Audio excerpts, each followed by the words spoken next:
Amis joueurs, amis joueuses, bonjour, bienvenue sur notre chaîne Joue le jeu. Aujourd'hui, présentation du jeu Ilo aux éditions Schmitt, d'auteur dont je ne me risquerai pas à prononcer le nom. C'est un jeu de 104 cartes, de 8 couleurs, numérotées de -1 à 11. Le but du jeu, avoir le moins de points possible à la fin du jeu. Au début de chaque tour de jeu, chaque joueur reçoit 9 cartes qu'il étale devant lui en formant un quadrillage de 3 cartes sur 3 cartes. Puis, il retourne 2 cartes de son jeu. Il peut ensuite commencer. Il peut choisir de prendre une carte sur la défausse, la placer dans son jeu à la place d'une carte retournée ou d'une carte visible. Ou alors, il peut prendre sur la pioche une carte et faire de même, poser à la place d'une carte retournée ou d'une carte visible. Il peut même aussi choisir de poser cette carte directement dans la défausse, auquel cas il lui faudra retourner n'importe quelle carte de son jeu. Là, il décide de piocher. Il obtient un -1 jaune. Il va donc décider d'essayer de faire une colonne jaune ou une ligne jaune.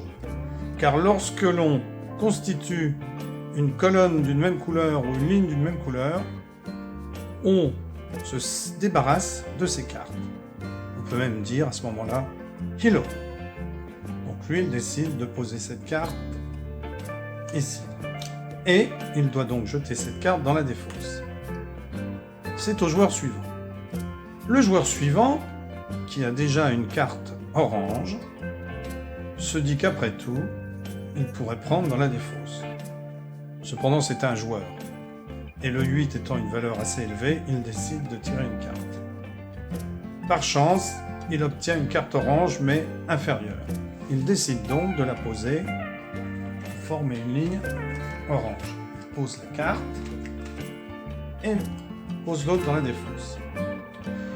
Le joueur suivant n'est pas intéressé par cette carte dans la défausse. Il décide donc de piocher et tire un 2 bleu. Apparemment, ça ne l'intéresse pas non plus. Sauf qu'il a une valeur 11. Le 11 étant la plus élevée, si l'autre termine le jeu alors que lui a toujours cette carte, il risque d'être pénalisé. Il décide donc de prendre le 11 et de mettre le 2 à la place. Le joueur suivant tire un 0. Même chose. Il n'a pas de ligne bleue ni de colonne bleue pour l'instant, mais possède un 10. Donc il décide de poser ce 10 et de poser le 0. Et la partie continue ainsi. Retrouvons-nous un peu plus loin dans le jeu. C'est au tour de ce joueur de prendre une carte dans la défausse ou sur la pioche. Ça ne l'intéresse pas de prendre cette carte, il décide donc de piocher. Il tire un 9 jaune et s'aperçoit qu'il peut constituer une colonne. Donc, il pose cette carte dans la défausse,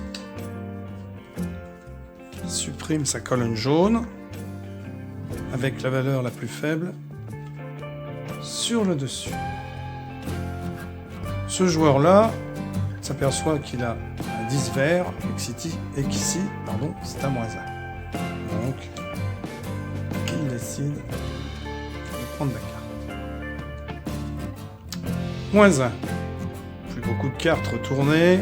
Bientôt la fin du jeu, ce joueur décide de ne pas prendre de risque en posant cette -1 à la place d'un 9.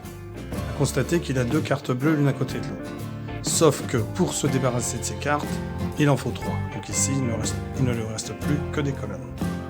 Le joueur suivant a une carte vert foncé. Il envoie une sur le talon, sur la défausse. Il décide donc de la prendre.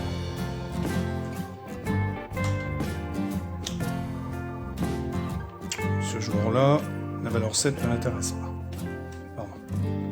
Il pioche donc un 0. Comme il a un 4, ça va être difficile de faire une colonne de la même couleur, et ici aussi, donc, il décide de prendre le 0. Le joueur suivant, cette carte ne l'intéressant pas, prend pioche. Prend un 11, orange, et le pose, car il va pouvoir se débarrasser de sa ligne orange. En mettant la plus petite carte au-dessus. Ce joueur-là, qui s'aperçoit qu'il y a un 1, se dit « Ne prenons pas trop de risques, échangeons ». Il a commencé, le joueur suivant peut donc jouer pour terminer. Il tire un 1 et décide donc d'échanger la carte. Ah! Sa carte cachée était à moins 1, mais il ne pouvait pas le savoir.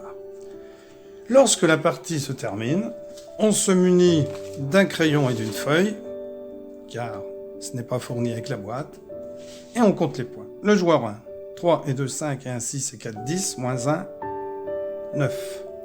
Le joueur 2, 1 et 1, 2, 9 et 2, 11, 11 et 6, 17, 1 moins 1 s'annulant, 17. Et on continue jusqu'à ce qu'un joueur obtienne 100. Le premier joueur arrivé à 100 met fin à la partie, et c'est le joueur qui a cumulé le moins de points qui a gagné. Nous nous retrouvons dans une autre manche pratiquement terminée. C'est au joueur 1 de jouer, c'est lui qui avait commencé la partie. Il pourrait prendre le 10, ça n'intéresse pas, il décide donc de piocher. Il obtient un 11, qui n'est pas très avantageux, le pose donc sur la défausse en espérant que cette carte sera de faible valeur. Malheureusement, cette carte est un 10. Comme il a commencé, c'est au joueur suivant de terminer son tour pour clore la manche. Il décide de ne pas prendre le 11, prend une carte qu'il retourne et choisit de la placer dans son jeu. La partie étant terminée, il va dévoiler les cartes qui ne le sont pas. Et on compte les points. 10, 14, 15, moins 2, 13. 5 et 1, 6, et 3, 9, moins 1, 8. Comme ce joueur a plus de points que l'autre, mais qu'il a mis fin à la manche, il devra doubler ses points, c'est-à-dire marquer 26 points, qu'il ajoutera donc au total des points qu'il a déjà.